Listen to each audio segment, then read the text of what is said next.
Know why it's doing the video thing again. I changed my settings.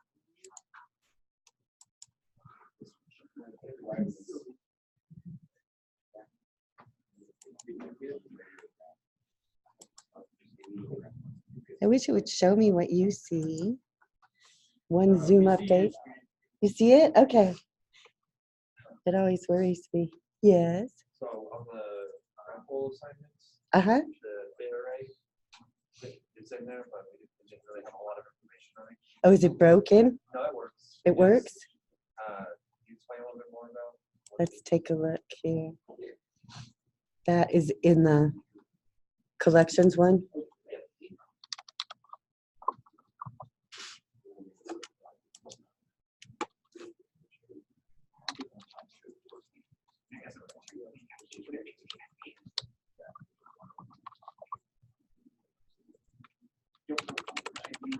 What is my password?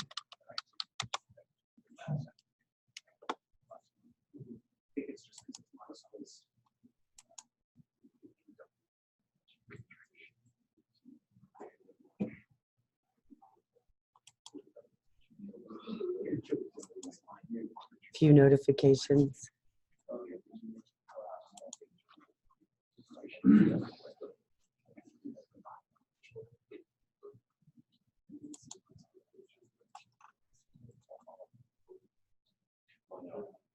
This one?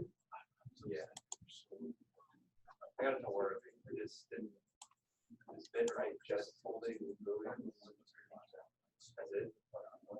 Why would we use that? Did you want to have an array of Booleans, like to keep track of something?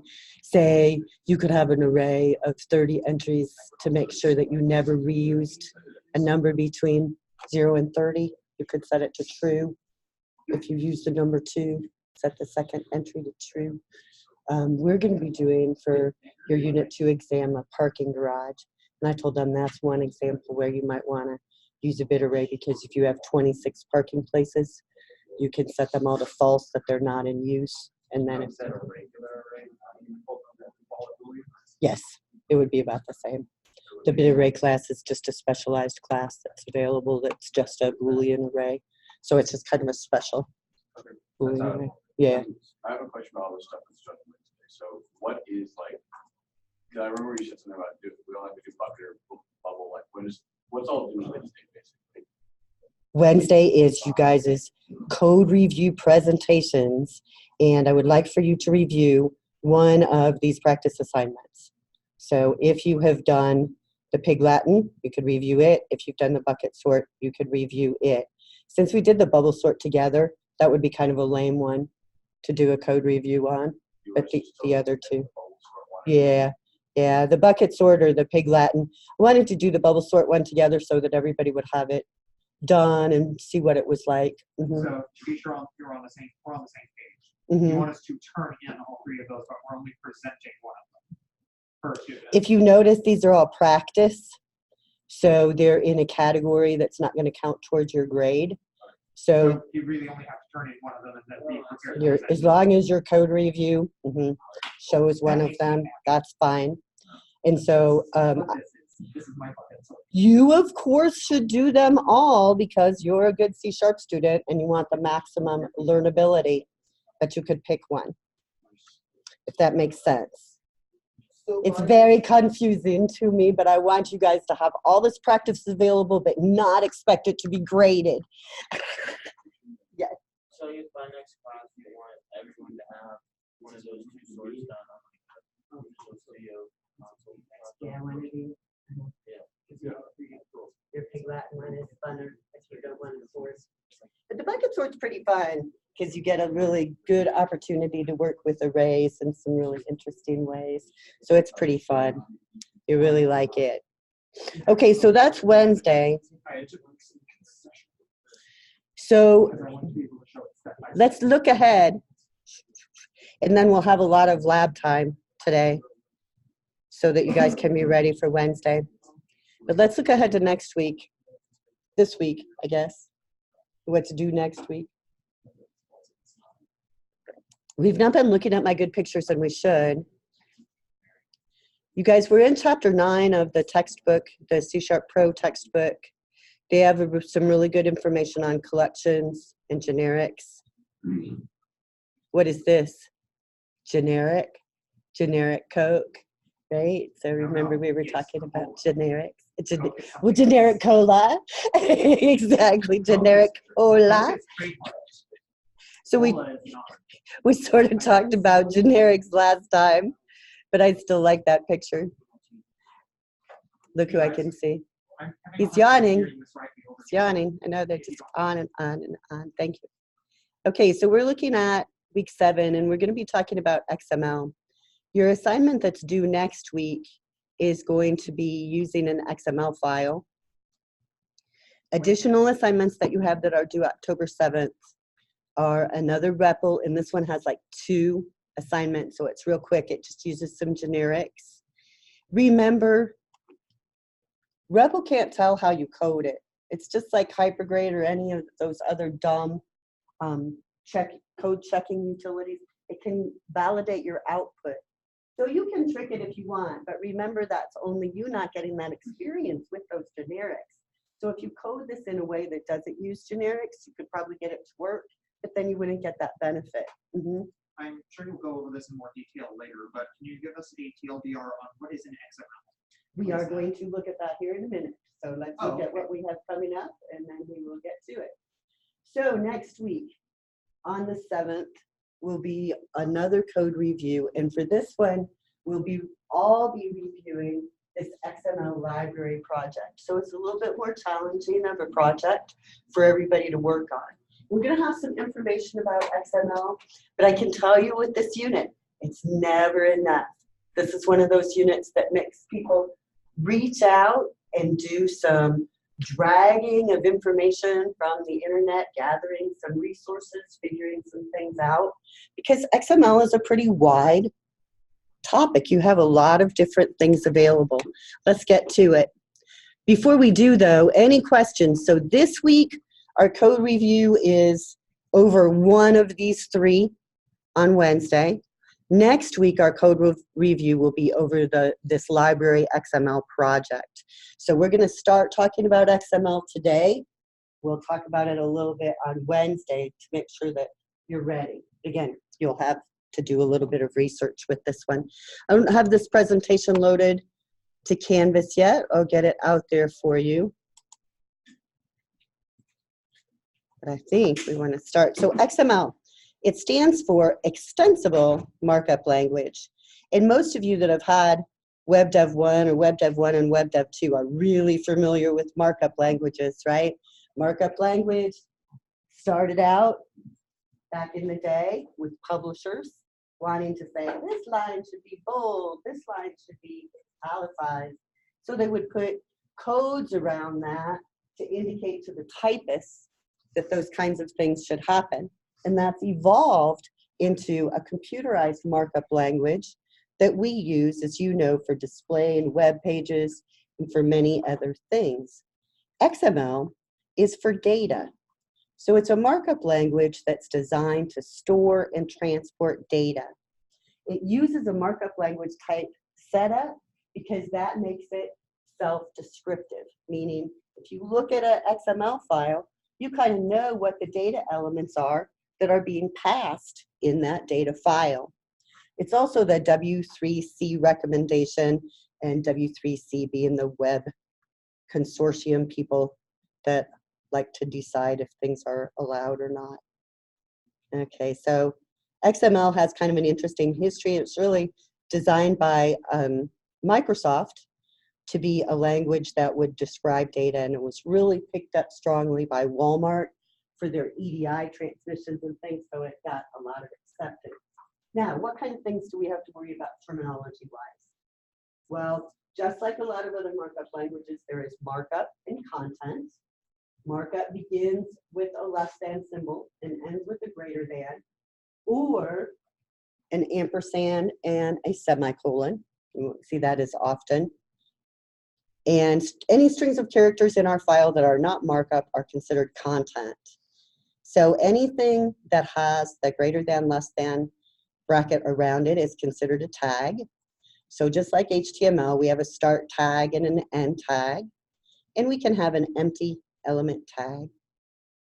Now, an element is something that is logical in our document, and we can also have, as in this example here, an attribute name value pair. In this case, we're defining the step option here, and we're saying its value is 3. So we have step number equals 3 within our first greater than, less than brackets, and then we close out that step. But usually we don't have to make things that complicated with the attribute value pair. Now, before we have an XML document, we have to have an XML declaration. That has to be the first thing in our XML document, and it describes information about the document. So here's an example, and it's just a standard type thing that you don't really have to change very much. I'm sure at some point you might have to. And here's an example XML file. Now this is brought up in the XML Editor in Visual Studio, so you can see it kind of is color coding the tags. It understands what's going on with this XML file. There are lots of XML editors and creators and all sorts of different things available on the web, but you don't really need them. You can see it's pretty easy to create. So we're going to start out with our declaration, and then the first tag we have is going to be our root tag. And within our root tag, we can have many different types of keys, whatever we want. So here's a menu item. And as I said, an XML file is really self-descriptive. So you can look at this data file and you can tell what it's about. Oh, this is different items that are on a menu. So for each menu item, we see the title that shows up, a description, the price, how many are available, this one has gone in the hole, and how many have been sold. So we have each of these data tags declaring that the data contained within this begin end tag is the actual price or is the actual description. Okay, so that root element is kind of important. Other than that, we can have whatever kinds of indentation we want. Notice that something that is within something else is considered a subkey of that key. So in our menu list, we have 2 menu items. Each menu item has a title, a description, a price, a number available, and a number sold. So as we read through this XML file, we could seek certain things like this root element, the beginning, our menu list, or we maybe could search for a menu item and then read through all of the different tags that are available for that menu item. So there's a lot of different ways we could process that, but no matter what we do, it's going to be really consistent because we know exactly what's going on. When we find a new tag, we've got the data. Now there are 2 C# main classes that are available for reading XML files, and I'm sure you could find some others. But there is the XDocument class. This class is a little bit more complicated, but it gives you more capabilities, right? So you can do a little bit more with the XML document class. In this case, if I want to allocate this XML file, I would say I want to use the XDocument load method, and here's the name of my file. And I want to begin at the root node. Now the XML reader is another C# class that's available to process XML files.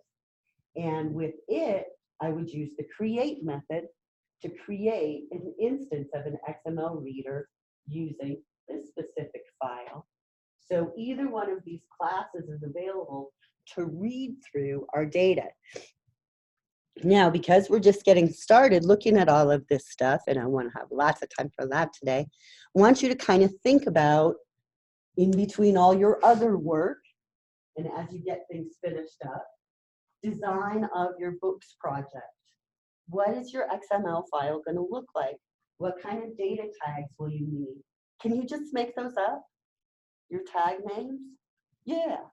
That's why it's extensible. So whatever you decide your data field should be named, that's what you put in your tag. So for your assignment, what kind of tags are you going to need? What kind of data are you going to need? Be looking at the XML Reader and XML Document classes to decide which one you think you're going to focus on for your project, because you have the choice of using both of those. And like I said, you might find some others. Now, where should you look? Well, out here in Canvas, in our module, there is some info. So I'm going to look at this XML file processing in C#. Now, there are a lot of links here. The W3 schools stuff, whew, they have like an XML certification or something you can get. Don't get too deep into that, because they talk about, like, I don't know, XML as a career or something. There is some really, really, really in-depth stuff that you don't need to know. But they also have some really, really good examples too.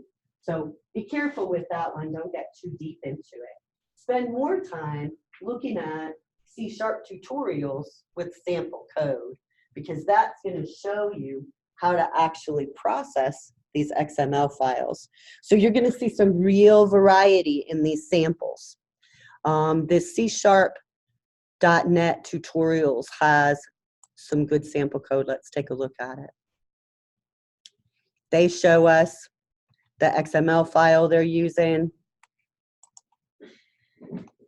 And then they use the XML Reader class.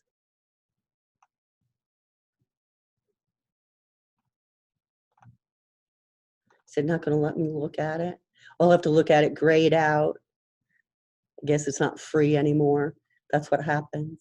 But you can see it does the XML Reader create, just like the syntax I showed you, only it's using a URL to read that XML file, which is another really great thing about using XML, because a lot of data providers, say like the New York Times, will provide a kind of a website, a URL, where you can gather the latest news updates in an XML file. And so if you're looking at an app on your phone that has current news from the New York Times, that probably came from that XML file. So you use that XML file as input, whether you're looking at a mobile app or C#. So it's something that can be a really, really good data file for us. I don't know if that site's going to do you guys much good. Sorry, it looks like it's got charged. All the good ones always start charging money. I don't think .NET Pearls has. Let's look at XML Reader on .NET Pearls. And here's an example. And it's a good example. Notice as they open their XML Reader, they go into a while loop. And while they can read from their reader, they check each element. Is this a start element, or is it their Pearls element that they're looking for, or something else? And so it checks to see what kind of XML element has been read to decide what to do with that data. So we can see that while loop going on. And here's the XML file they were processing. Okay, so I just want you to get started thinking about it. And next time we'll look at a more complete example in C# of how to read a file, and we'll put it into a list box, and then how to do some updating. But I wanted you to start thinking about XML and getting it on your radar. Okay, anything else? Let's look at that REPL for this week. Make sure that everybody's good with it.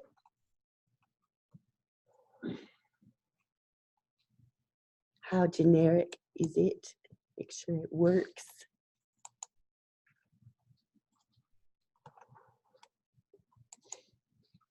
Well, it has 5. I could have sworn it only had 2.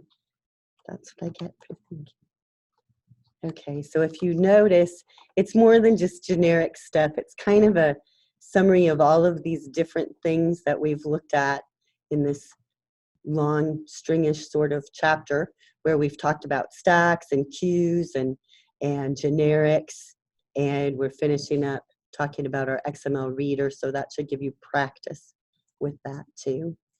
So let me know if you run into any problems on it. I think we got a really good start with that last one, and everybody was good to go. Questions about it? Has anybody taken a look at this one yet at all? Probably more so on Wednesday. Okay, I wanted to give you time to work, so let me know if you have any questions. Let's check our groups. You know, we got a couple people absent here today. Okay. We're all going to be presenting as a group, right? Do what? We're going to be presenting as a group. Yeah, you'll be presenting as a group. So Do we all need to have the same project or? no, you would want to have different projects. So I'd like to see each person present something still. And so you guys might all present the same one, you might all present different ones, that's fine. Just kind of plan how you're going to do it and make sure everybody has the support they need. So for today, your groups are to be there to make sure that everybody has the support they need. Sometimes, like especially this summer, the summer class that is only 5 weeks goes really fast. And so I asked people to get together and do code review videos, and I think that it really helped them. That's why we're doing it this semester too. But some people would send me emails and say, I didn't need any help, so I didn't get with my group. Is that what I mean by getting with your group? I didn't need help? No, it's not what I mean at all. I mean, if you didn't need help, awesome. Does someone else in your group need help that you could help? Because part of learning is taking that knowledge and sharing it with others, and that really reinforces things for you and can make you think about it from a different way. So if you already have it, great. Make sure that the rest of your group has it also. And I've seen people the whole semester be the one that's always helping, always helping, always helping, and they get a little disgusted. They're like, I'm always helping, and then something happens and they hit a brick wall, and their group is there to help them because they've always been helping. So remember, no one's invincible, and hopefully you can be that person that's always the one helping and that never runs into any problem, because what a great thing to be that person that never has a problem with anything. How awesome is that? Okay, so your groups are here. We're missing a few people, but not too many. Got most everybody. So check, see what they're gonna do if they need help. Then maybe split up for an hour and work, and then get back together after an hour or so and see how everybody's doing and if they need help. And you guys have just done a great job so far this semester. I hope you're really proud of yourselves and really realizing how much your knowledge is expanding. We'll get into our database stuff after this midterm and really take off with knowledge. And there's Taylor, so now he's not even missing.